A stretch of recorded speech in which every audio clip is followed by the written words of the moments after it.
Hello students, how are you all? Welcome back. Today we will start the last topic of p block elements, our last group 18 group which is noble gases. 18 group हम लोग आज start करने वाले हैं और 18 group कौन सा है? नोबल गैसेस का है। कौन कौन सी होती है noble gases? Helium, neon, argon, krypton, xenon and radon. All these are our noble gases. Initially आपको पता होना चाहिए noble gases were known as inert gases. Starting में नोबल गैसेस को इनर्ट गैसेस बोला जाता था। अब इसका क्या रीजन है? इनर्ट का मतलब क्या होता है एंड नोबल का मतलब क्या होता है, ये दोनों चीजें हमें अच्छे से समझनी है। इनर्ट का मतलब होता है विच इज कंप्लीटली अनरिएक्टिव। जो सब्सटेंस कंप्लीटली अनरिएक्टिव हो, किसी भी कंडीशन में वो रिएक्शन शो करे ही ना, कि चाहे आप कोई भी कंडीशन अप्लाई कीजिए, प्रेशर की कंडीशन, टेम्परेचर की कंडीशन या और कोई भी अदर कंडीशन आप अप्लाई कर दो, फिर भी वो सब्सटेंस या कोई भी आपका जो एलिमेंट है वो कभी भी किसी भी कंडीशन पे रिएक्शन शो करे ही ना, कंप्लीटली क्या हो, वो अनरिएक्टिव हो, उसको आप लोग क्या बोलेंगे? इनर्ट। तो स्टार्टिंग में ये जो आपके 18 ग्रुप के एलिमेंट्स है, सारी की सारी गैसेस हैं। स्टार्टिंग में इन गैसेस को माना जाता था कि ये कंप्लीटली अनरिएक्टिव हैं। कोई भी कंडीशंस आप लोग अप्लाई कर दीजिए, ये कभी भी रिएक्शन शो नहीं करेंगे अंडर एनी कंडीशन, इसलिए इनको बोला जाता था इनर्ट गैसेस। लेकिन उसके बाद धीरे धीरे कंपाउंड्स की फॉर्मेशन स्टार्ट हुई।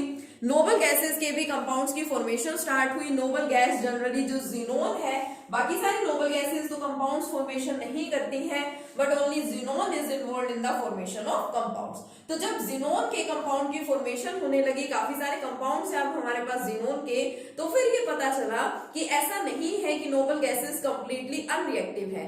कुछ नोबल गैसेस ऐसी हैं, फॉर एग्जांपल जैसे xenon है आपके पास में, ये रिएक्शन शो करती है, फ्लोराइड्स की भी फॉर्मेशन करती है, ऑक्साइड्स की भी फॉर्मेशन करती है। इट मींस हम लोग नोबल गैसेस को कंप्लीटली अनरिएक्टिव तो बोल नहीं सकते। इसका मतलब फिर इनका नाम इनर्ट से हटा करके क्या रख दिया गया? Noble gases. मतलब उनकी रिएक्टिविटी क्या होती है? कम होती है। ऐसा नहीं है कि ये बहुत ज्यादा रिएक्शन शो करते हैं या बहुत इजीली रिएक्शन शो करेंगे, बट हाँ फिर भी रिएक्शन शो करते हैं। ठीक है, xenon है नोबल गैस जो रिएक्शन शो करेगा, कुछ कंपाउंड्स की फॉर्मेशन करता है। ठीक है, इसके अलावा जो नोबल गैसेस हैं उनको एरोजन्स भी बोला जाता है, as well as they are also known as rare gases. Rare का मतलब आप लोग अच्छे से जानते हैं, मतलब कि बहुत ही कम, बहुत कम चांसेस है इन गैसेस के मिलने की। ठीक है, ये गैसेस जो है वो बिल्कुल ट्रेसेस में, बिल्कुल स्मॉल अमाउंट के अंदर एटमॉस्फेयर में प्रेजेंट होती हैं, क्योंकि वो एयर में प्रेजेंट है, इसलिए इनको बोला जाता है एरोजन्स। एरोजन्स का मतलब है प्रेजेंट इन एयर। ठीक है, बिल्कुल ट्रेसेस में आपको मिलती है, ऐसा नहीं है कि उनकी अबंडेंस बहुत ज्यादा है, ट्रेसेस में आपको ये गैसेस मिलती हैं, इसलिए इनको और क्या बोला जाता है? रेयर गैसेस बोला जाता है। तो सबसे पहले तो ये सिंपल सिंपल सी चीजें हैं कुछ नोबल गैसेस के बारे में, कि नोबल गैसेस हैं कौन कौन सी। इनिशियली इनको इनर्ट क्यों बोला जाता था, इनर्ट का मतलब क्या है, नोबल का मतलब क्या है, और हम लोग नोबल गैसेस को, जो हमारा 18 ग्रुप है, उसको हम लोग एरोजन्स एंड रेयर गैसेस भी बोलते हैं। ठीक है, मेंबर्स मैंने आपको बता दिए नोबल गैसेस के कौन कौन से हैं, helium, neon, argon, krypton, xenon and radon. जो आपका लास्ट वाला मेंबर है radon, it is radio active, इसके बारे में तो आप सब जानते ही हैं। लास्ट वाला मेंबर यहाँ पे क्या है? रेडियो एक्टिव होता है हर ग्रुप का लास्ट मेंबर। अब बाकी एलिमेंट्स की सबसे पहले देखते हैं इलेक्ट्रॉनिक कॉन्फिगरेशन। यस, अगर इनके इलेक्ट्रॉनिक कॉन्फिगरेशन की बात करें तो सबसे पहले helium having atomic number 2, 2 electrons उसमें प्रेजेंट होते हैं, तो कॉन्फिगरेशन क्या लिखते हैं आप लोग? 1s2। नेक्स्ट आपके पास नियॉन एटॉमिक नंबर 10, इसकी अगर आपको कॉन्फिगरेशन लिखनी है तो आप लोग क्या लिखेंगे? 1s2, 2s2 and 2p6। देखिए इलेक्ट्रॉन्स कंप्लीट हो गए, 6 + 2 8 + 2 10। इसी को आप लोग कंडेंस फॉर्म में कैसे लिखते हैं कि 1s2 कॉन्फिगरेशन है किसकी? हीलियम की, तो इसको कंडेंस फॉर्म में आप क्या लिख सकते हैं? 1s2 की जगह लिखेंगे helium, helium 2s2 and 2p6। अब इसके बाद फर्दर जो एलिमेंट्स है उनके कॉन्फिगरेशन लिखनी आपको अच्छे से आती है। हीलियम के बाद नेक्स्ट कौन सी नोबल गैस लेंगे हम यहाँ पे? हीलियम के बाद आती है नियॉन, फिर argon, krypton and last xenon। क्योंकि अगर हम लोग कंडेंस फॉर्म के अंदर कॉन्फिगरेशन लिख रहे हैं तो वो हमें नोबल गैसेस की फॉर्म में ही लिखना पड़ेगा। शेल्स बढ़ती जाती हैं और मूविंग डाउन द ग्रुप, तो यहाँ पे 2s2 एंड 2p6 है, तो नेक्स्ट केस में क्या हो जाएगा? 3s2 and 3p6। उसके बाद 4s2 and 4p6, but simple सी बात है, अगर 4s and 4p orbital exist कर रहे हैं तो 3d ऑर्बिटल भी होगा। और उसमें भी 10 इलेक्ट्रॉन्स प्रेजेंट होंगे।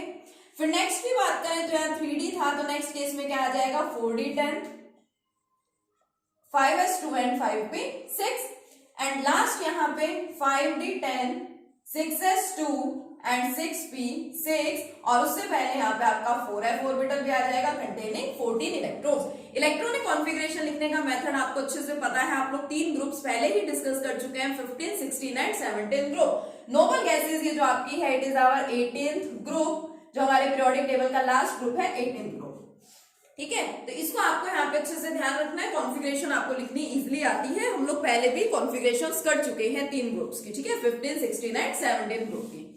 अब देखिए सबसे पहले तो यहाँ पे क्या है, ये एज्यूम किया जाता था कि ये जो 18 ग्रुप के मेंबर्स हैं ये कंपाउंड्स की फॉर्मेशन नहीं करते, ये रिएक्टिव नहीं होते हैं, इसलिए इनको इनर्ट बोला गया था।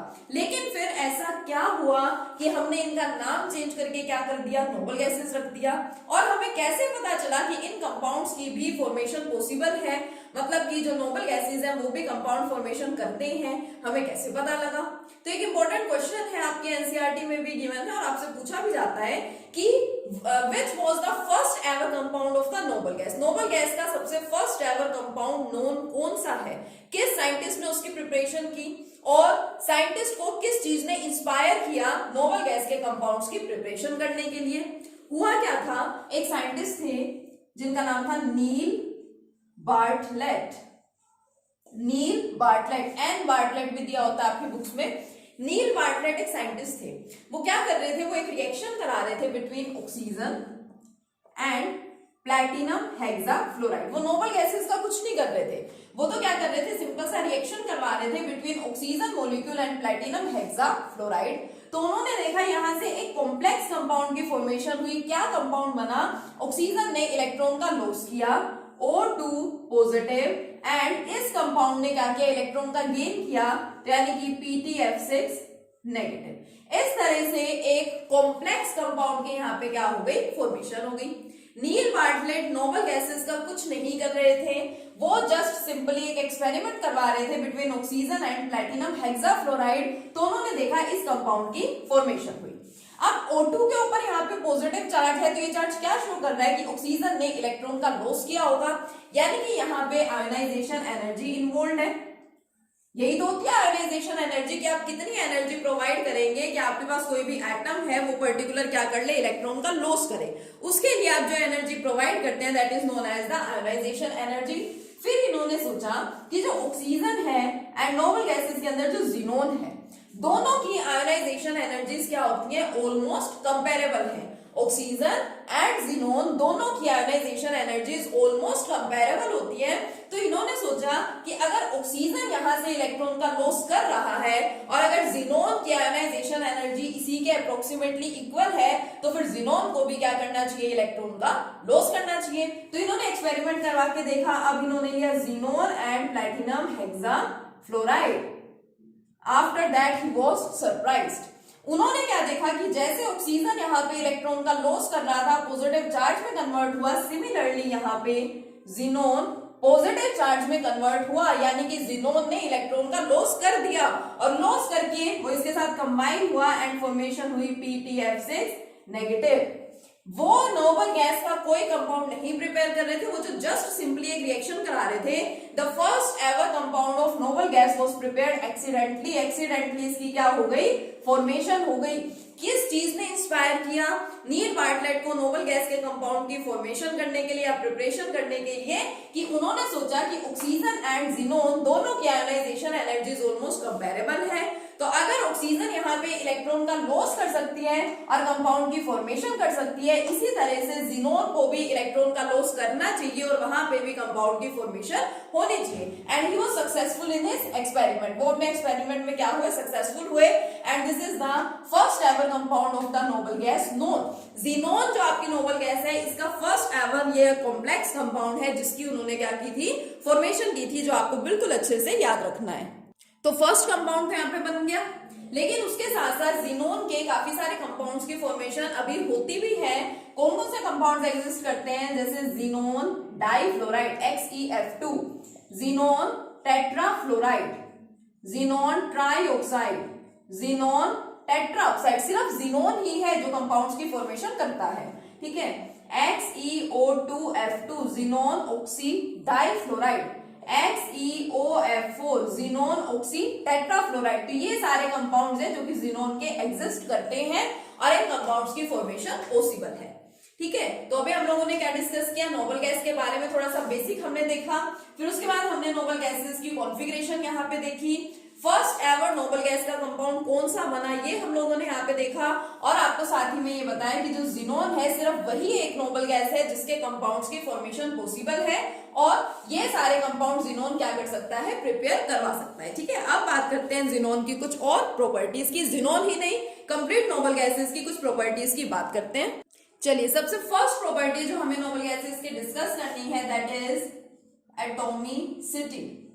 नोबल गैसेस की एटॉमिसिटी क्या है? एटॉमिसिटी का मतलब जो हम लोग बात करते हैं कि these substances are mono atomic, di atomic, इस तरह से।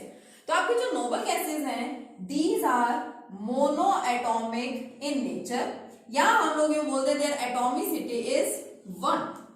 अब एटॉमिसिटी का मतलब कि अगर आप नोबल गैसेस को देखते हैं, सपोज मैंने हीलियम लिखा या जिनोन लिखा, कुछ भी नोबल गैस मैंने लिखा, तो क्या मैं उसको सिंपली ऐसे लिखूंगी, एक एटम उसका लिखा जाएगा, या He2 इस तरीके से लिखती हूं। अगर ऐसे लिख रखा है यानी कि इसके दो एटम्स एक साथ कंबाइन होते हैं, एग्जिस्ट करते हैं और स्टेबल है, so it is di atomic in nature, इसकी एटॉमिसिटी क्या है, 2 है। अगर आप किसी कंपाउंड को सिर्फ इस तरह से लिख रहे हैं, उसका एक ही एटम इस तरह से एग्जिस्ट करता है, आप उसको क्या कहते हैं, it is mono atomic and it's atomicity is 1।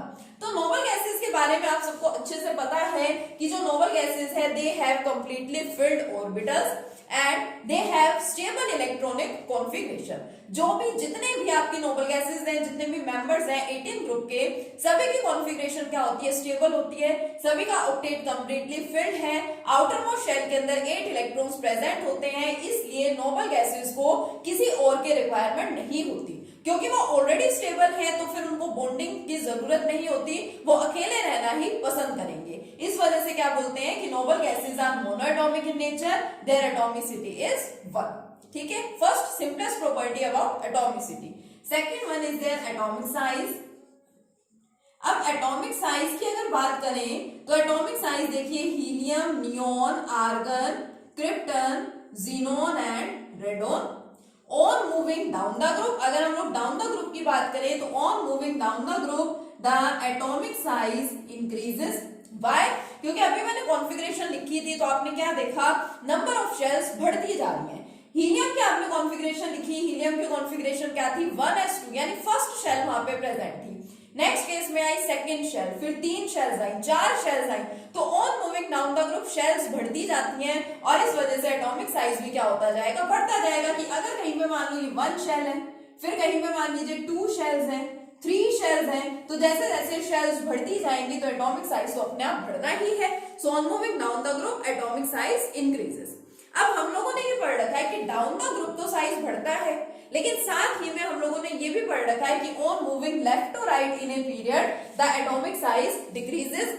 Down the group की बात करें तो एटॉमिक साइज इंक्रीज होता है, लेफ्ट टू राइट अगर पीरियड की बात करें तो एटॉमिक साइज क्या होता है, डिक्रीज होता है। सपोज मैंने एक पीरियड यहाँ पे कंसिडर कर लिया, lithium, beryllium, boron, carbon, nitrogen, oxygen, fluorine and neon. तो on moving left to right in a period atomic size decreases.